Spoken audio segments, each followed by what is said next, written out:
इमरान खान साहब की जो रिहाई है वो है पाकिस्तान का सबसे बड़ा मसला। यानी इस वक्त लोग ये समझते हैं कि पाकिस्तान के मसाइल का हल इमरान खान के पास है। वैसे भी वो पाकिस्तान के सबसे मकबूल सियासी लीडर हैं, तो लोग चाहते हैं कि वो बाहर आ जाए। हर आदमी इसके बारे में बात कर रहा है। तो दो चीज़ें अभी बहुत ज़्यादा वायरल हो रही हैं और ये बातें जो है एस्टेब्लिशमेंट के प्लेटफॉर्म से बाहर आई हैं। ऐसा नहीं है कि इमरान खान साहब ने कोई दावा किया या उनके साथियों ने कोई दावा किया।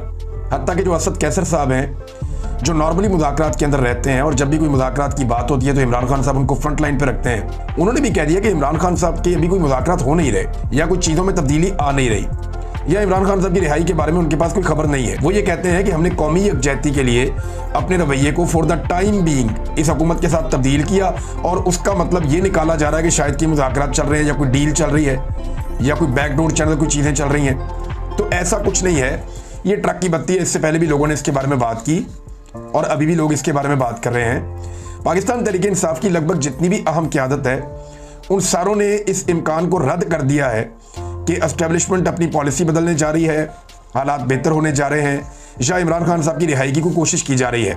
हाँ, एक खबर जो बहुत बड़ी खबर के तौर पे सामने आई, जिसमें नजम सेठी साहब ने, जुबैर अली खान साहब ने, मेरे एक दो दोस्त और हैं, उन्होंने भी ये खबर दी है। तो ये 4-5 लोगों की खबर है कि जेल के अंदर मुलाकात हुई थी इमरान खान साहब से, एक अहम शख्सियत की जो गैर सियासी है, और इमरान खान साहब से मदद मांगी गई थी कि सपोर्ट दी जाए इंडिया के खिलाफ। तो वो इमरान खान साहब ने सपोर्ट दे दी और वो बात वहीं ख़त्म हो गई।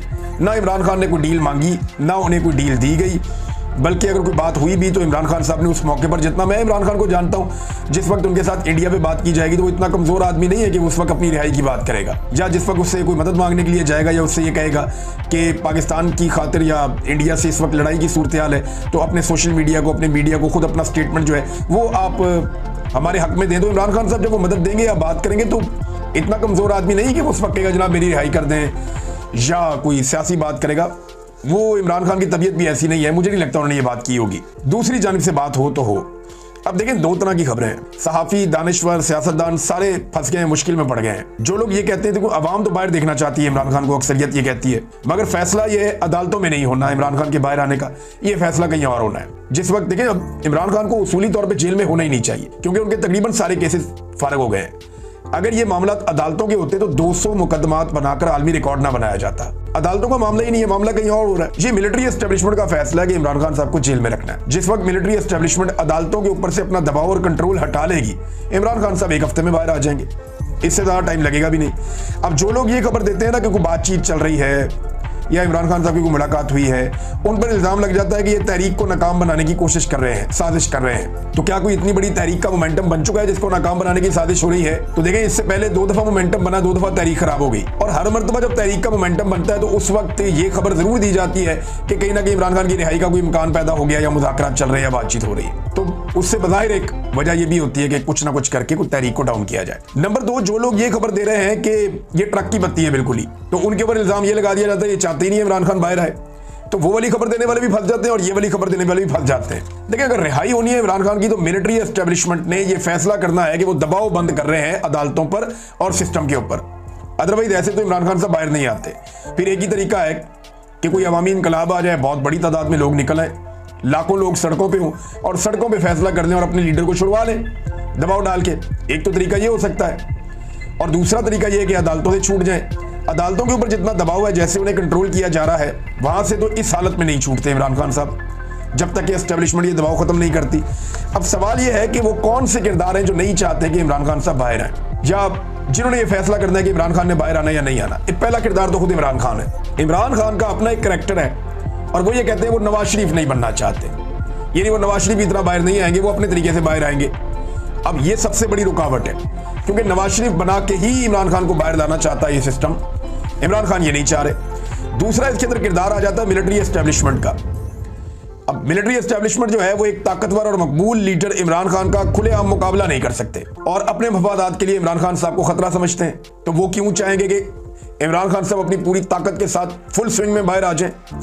नंबर 3, सियासी अशराफिया, ये जो आपकी पीडीएम की जमातें हैं, स्टेटस को जो पुरानी जमातें चलती आ रही हैं। अब ये सारी जमातें क्यों चाहेंगी इमरान खान बाहर आए? इनकी तो बकाई इसमें है इस वक्त कि मिलिट्री एस्टेब्लिशमेंट और इमरान खान की जंग चलती रहे, इमरान खान अंदर रहे, यही स्टेटस को ये जारी रहे, इसी तरह चीजें चलती रहे, इसी में इनकी बका है। इमरान खान के वजूद के साथ इनका सियासी वजूद नहीं चल सकता। नवाज शरीफ साहब की सियासी लाश पड़ी हुई है, उससे ताफुन उठ रहा है।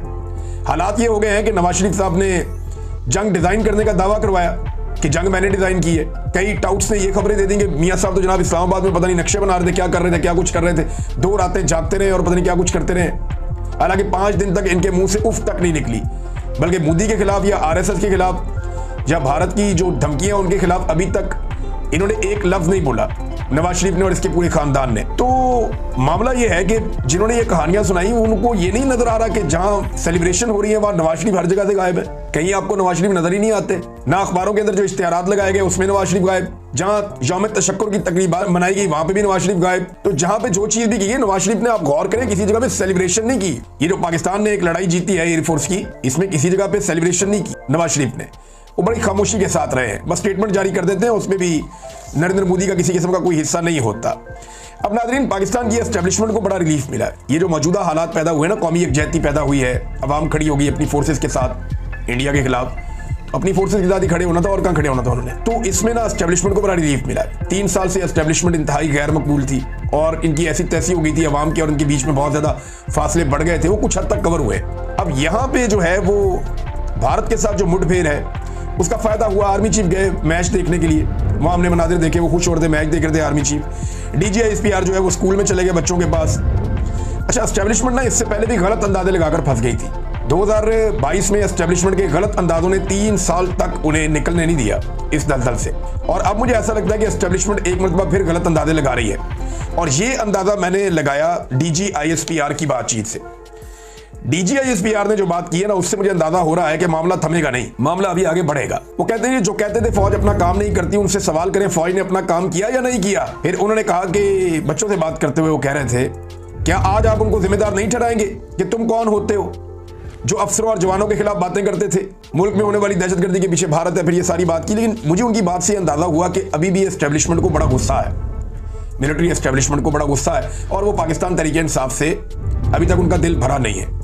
ये जो स्टेटमेंट है ना, इससे पहले तो वो शुक्रिया अदा कर चुके हैं पाकिस्तान तहरीक इंसाफ का या सोशल मीडिया के नौजवानों का, लेकिन अब एक और रुख दिया है।